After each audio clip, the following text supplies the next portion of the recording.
오늘은 대한민국을 사랑하는 신앙인이란 제목으로 함께 말씀을 나누겠습니다.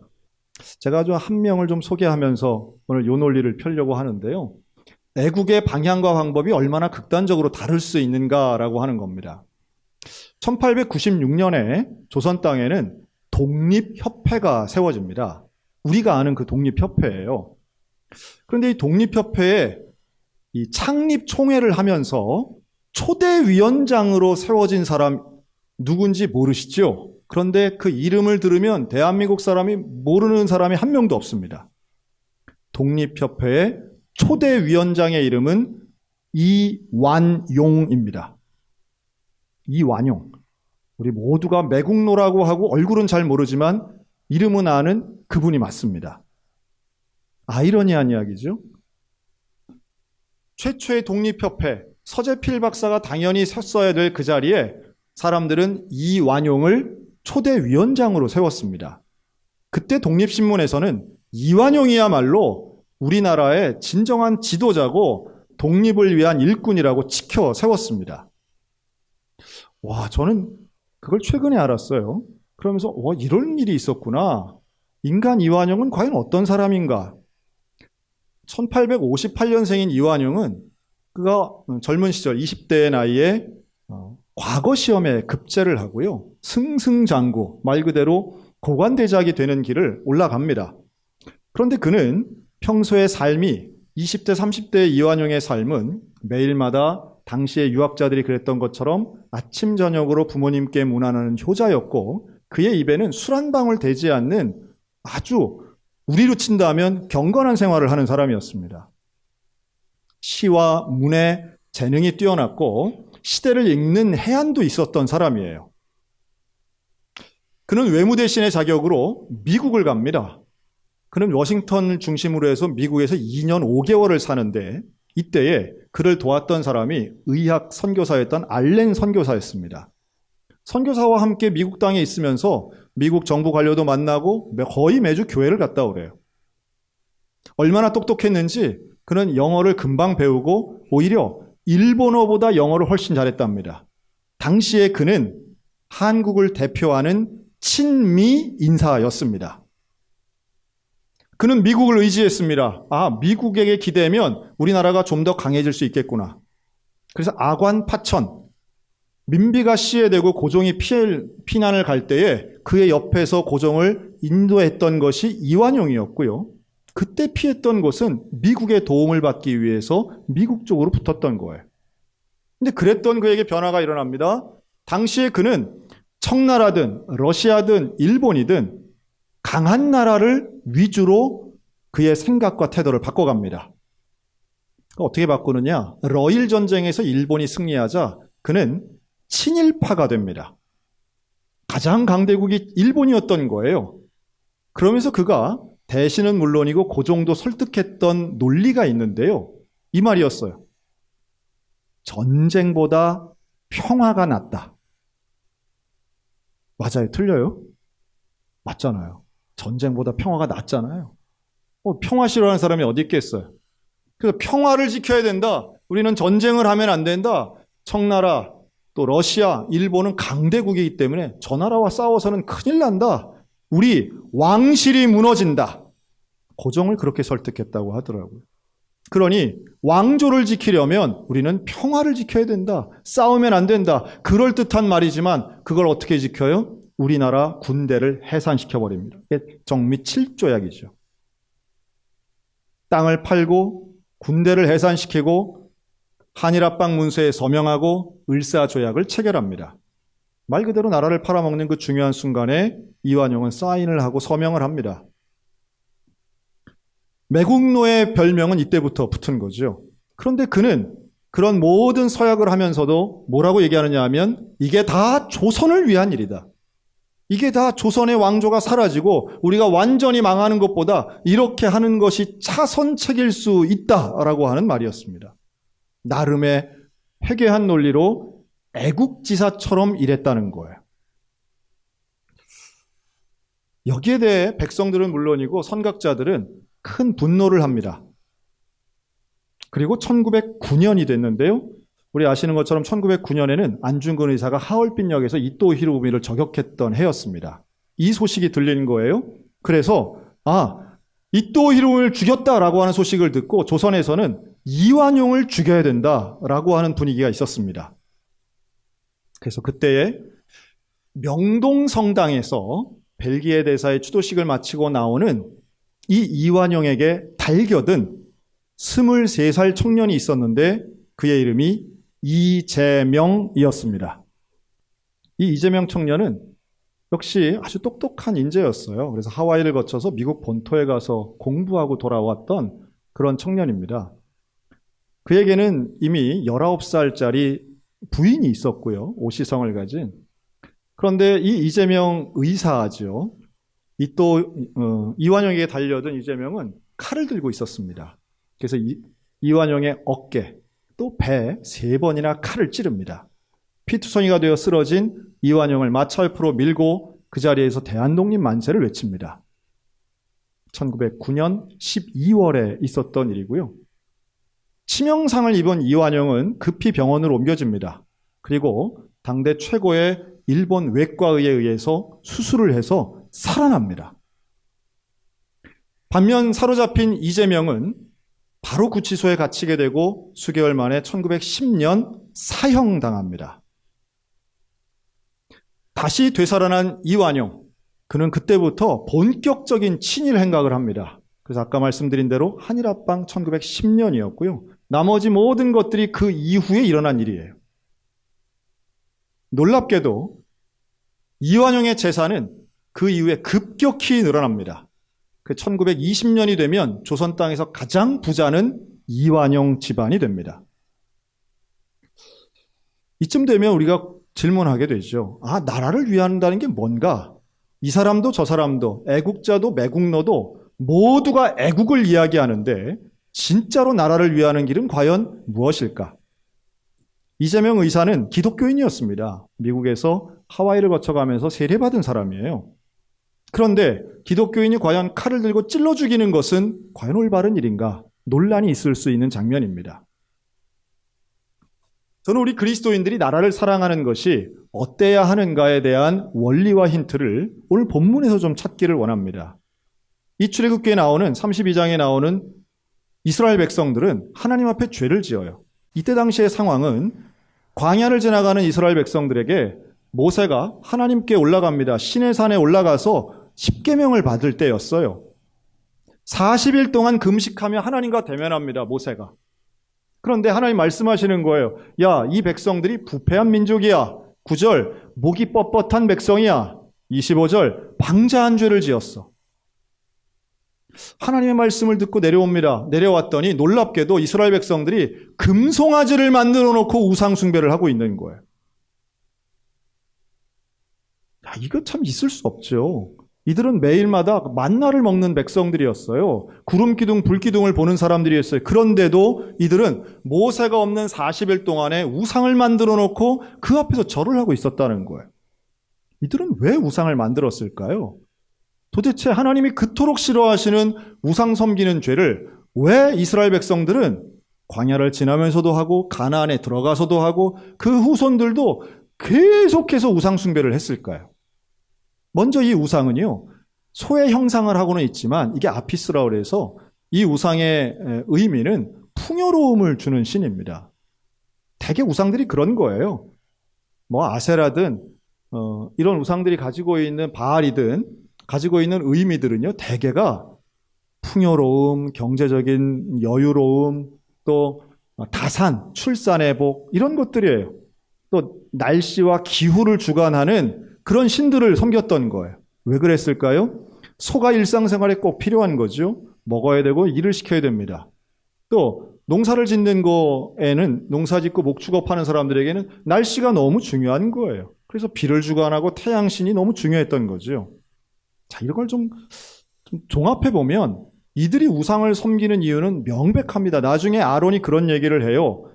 모세가 와서 지금 뭐 하는 짓이냐라고 말할 때 아론이 대답을 할 때 이 백성들이 나를 찾아와서 우리를 인도할 신을 만들어 달라고 했습니다.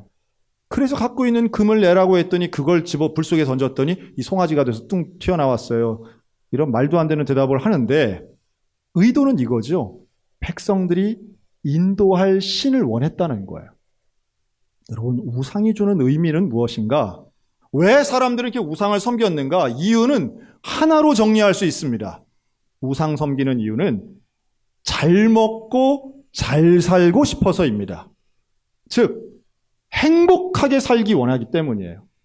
불안한 시기에 내일을 보장받을 수 없는 이 광야 같은 삶에 모세가 없어진 거예요. 시내산에 간 거예요. 한 달이 지났어요. 우리를 누가 인도해 주겠는가? 우리를 인도할 신을 만들어내라는 거예요. 우리를 미래를 보장할 만한, 우리가 보고 따라가야 할 만한 존재를 만들어달라는 요구인 거예요. 개인의 선택을 막을 수는 없겠으나 우리가 명확한 걸 아셔야 됩니다. 사람들은 누구나 행복하기 위해서 선택을 하는데 이게 불합리할 때가 참 많다는 거예요. 왜냐하면 진짜 행복해지는 것을 무엇인지 모르니까. 아니면 올바른 길 알지만 그걸 선택하기에는 내가 너무 많은 손해를 보는 것 같아 두려우니까. 이완용은 분명히 알았습니다. 이완용은 무엇이 옳은 길인가를 알아요. 독립협회를 만들고 서울에 있는 독립문 건축할 때에 가장 앞섰던 사람이 바로 이 이완용이었습니다. 그러나 1919년 3.1운동이 벌어졌을 때 그 주동자들 3.1운동에 앞장섰던 사람을 잡아달라고 일본 헌병대에 편지를 썼던 사람도 이완용이에요. 전국 각지에서 의병이 일어났을 때 그 의병들을 죽이라고 명령한 사람도 이완용이었습니다. 자기 백성을 죽이라고, 자기 백성을 잡으라고 외국인들에게 일본 헌병대에 고발했던 사람, 우리는 용납하기 어렵습니다. 그럼에도 불구하고 그가 맺은 말은 언제나 나라를 위하고 조선을 위한다는 명분이었어요. 오늘 우리들도 어떤 면에서는 행복한 인생, 나은 인생이라고 말하지만 사실은 그게 정말로 행복한 삶의 선택인가? 우리 제대로 아셔야 됩니다. 어떤 면에서는 이스라엘 백성들이 금송아지 만드는 그런 비슷한 선택을 오늘날 우리가 하고 있는 건 아닌가 돌아봐야 된다는 거예요. 모세가 분노합니다. 모두가, 아론을 포함한 모두가 우상에 심취되어 있을 때 그 자리에서 모세는 지적하는 거예요. 너희가 하나님 앞에 죄를 지었다. 너희가 하나님 앞에 죄를 지었다. 하나님 제일 싫어하는 우상 숭배를 너희가 하고 있다. 그리고 그 우상을요, 가루로 만들어버립니다. 금가루로 만들어요. 그래서 그걸 물에 타가지고 마시게 합니다, 사람들에게. 뿐만 아니라 레위 지파를 모아요. 허리에 칼을 차고 집합시킵니다. 칼을 뽑아서 저들을 죽여라. 3,000명을 그날 다 죽여버립니다. 처형하는 거예요. 그리고 나서 하나님께 기도한 게 바로 오늘 본문의 기도예요.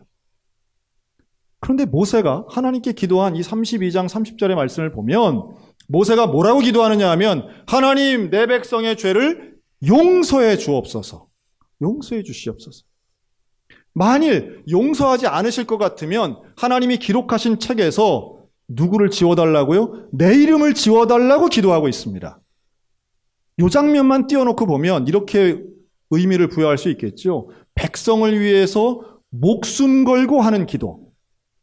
모세가 자기의 목숨을 내놓고 내 백성을 살려달라고 하는 기도로 우리가 읽을 수 있습니다.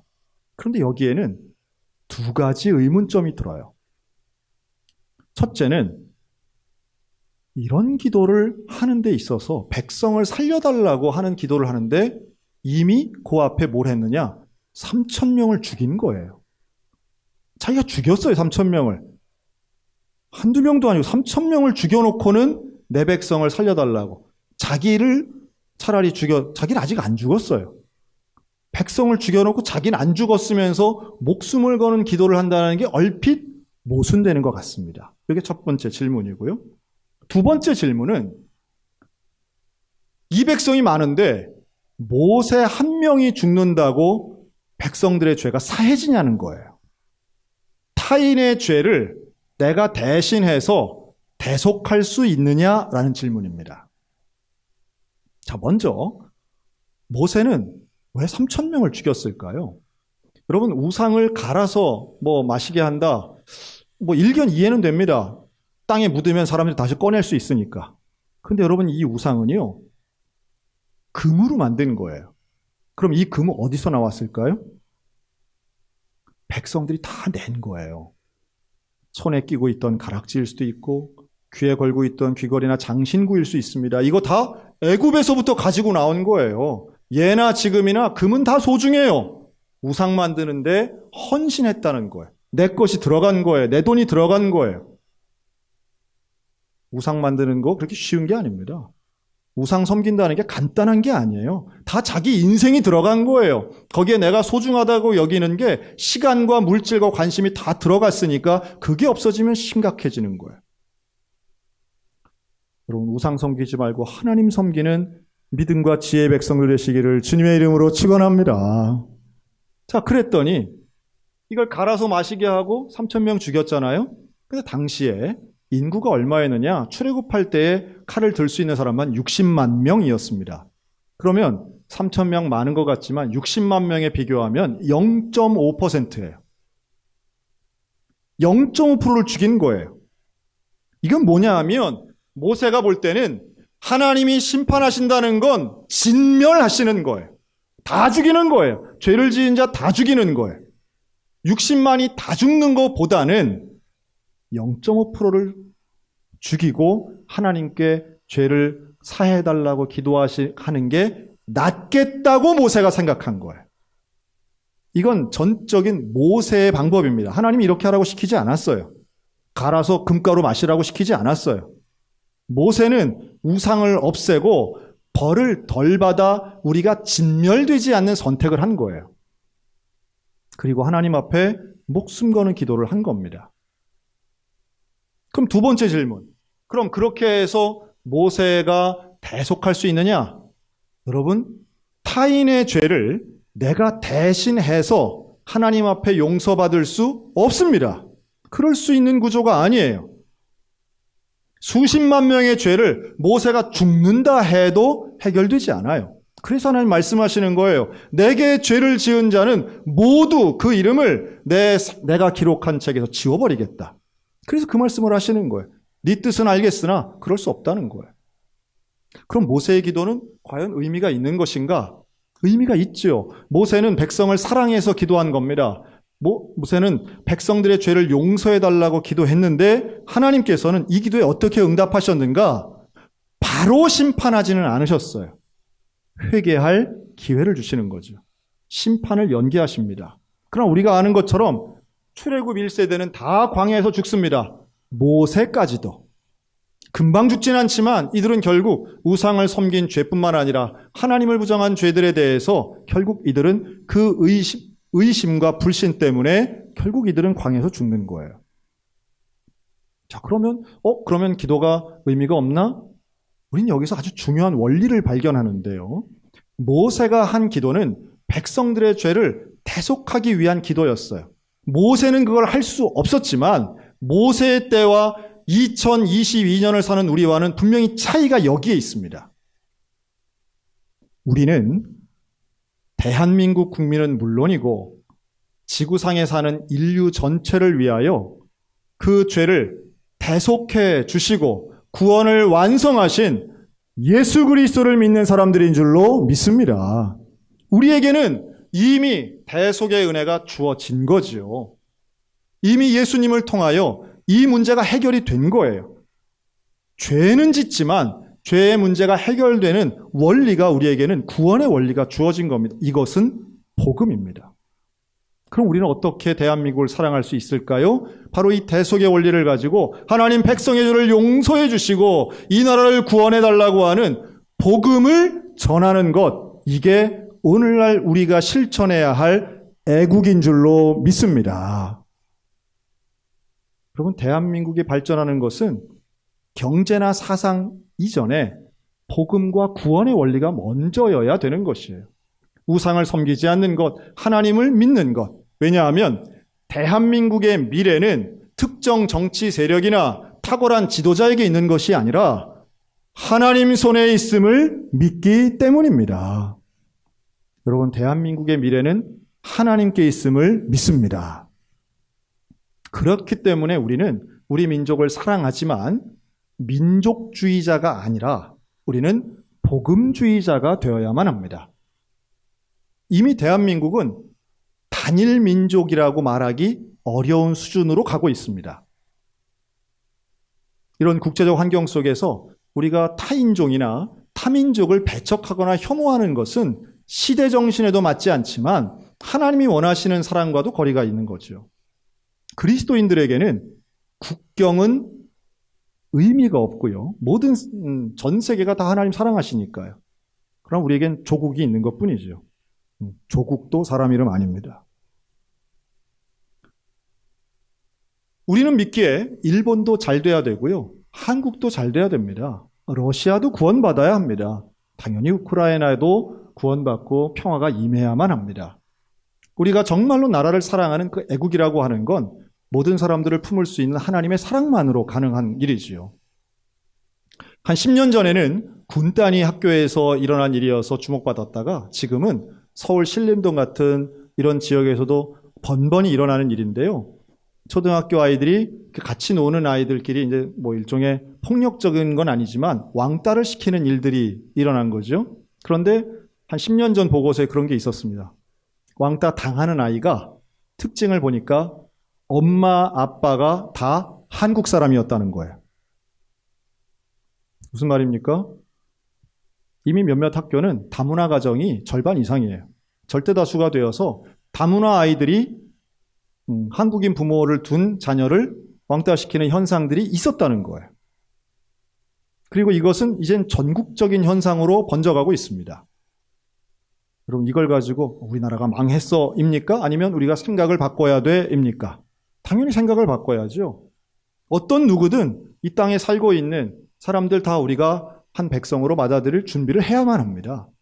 그런 생각 가지고 우리는 세계 선교의 비전과 하나님 나라의 사랑 가지고 복음으로 붙잡을 때에 대한민국을 위하는 진정한 애국이 이루어질 것입니다. 왜요? 하나님이 역사의 주관자이시기 때문에 그렇습니다. 청년 이재명의 칼을 맞은 이완용은 최고의 외과 의사 덕분에 살아나긴 했지만 그는 그 이후에 평생을 죽을 때까지 후유증을 앓습니다. 그는 최고의 부자가 되고 갑부가 되고 그것을 후손들에게 물려주기도 했지만 결국 그는 칼을 맞은 17년 후에 죽게 됩니다. 그리고 지금까지도 이 땅에 사는 대부분의 국민들은 이완용을 매국노라고 이야기합니다. 유산이 물려지고 땅을 가진 후손들이 소송을 한다는 간간의 소식에 우리를 분노하게 만들지만 우리는 그 역사를 잊지 않고 있습니다. 23살 젊은 나이에 19살 미망인과 함께 죽은 청년 이재명은 자식이 없었습니다. 그들의 유해도 찾을 수 없었습니다. 그러나 지금 전북 진안군에 가면 이재명 의사 기념관이 있습니다. 넓은 대지에 청년 이재명의 영정을 그려놓고 그의 삶이 어땠는가를 그 짧았던 23년의 삶을 기록하고 유산으로 남겨놓고 있습니다. 우리가 몰라서 그렇지 여러분 옳은 길 간 사람들은 결국 역사가 인정하고 하나님이 아시는 줄로 믿습니다. 우리 믿는 그리스도인들의 삶도 마찬가지라고 저는 믿습니다. 우리가 지금 당장 이 시대의 이 순간의 사람들에게 반짝 좋게 보이는 화려한 삶을 살 것인가? 아니면 하나님이 인정하시는 거룩하고 성결한 삶을 살 것인가? 진정으로 이 대한민국을 위하는 것은 교회가 참된 모습을 보여주는 것입니다. 참된 애국은 역사 속에서 이루어지는 것이고 1910년 한일 합방되었지만 불과 35년 만에 조선은 해방되었고 그때 죽었던 억울했던 죽음들은 이제 와서 평가받으며 독립운동가로 독립투사로 재조명받고 있습니다. 하나님 나라 갔을 때도 마찬가지라고 봅니다. 대한민국 국민으로서 하나님 나라의 시민으로서 우리 오늘도 거룩하고 온전하게 살아 복음주의자의 삶을 살며 하나님께 영광을 돌리는 거룩하고 건강한 백성들 다 되시기를 주님의 이름으로 축원합니다.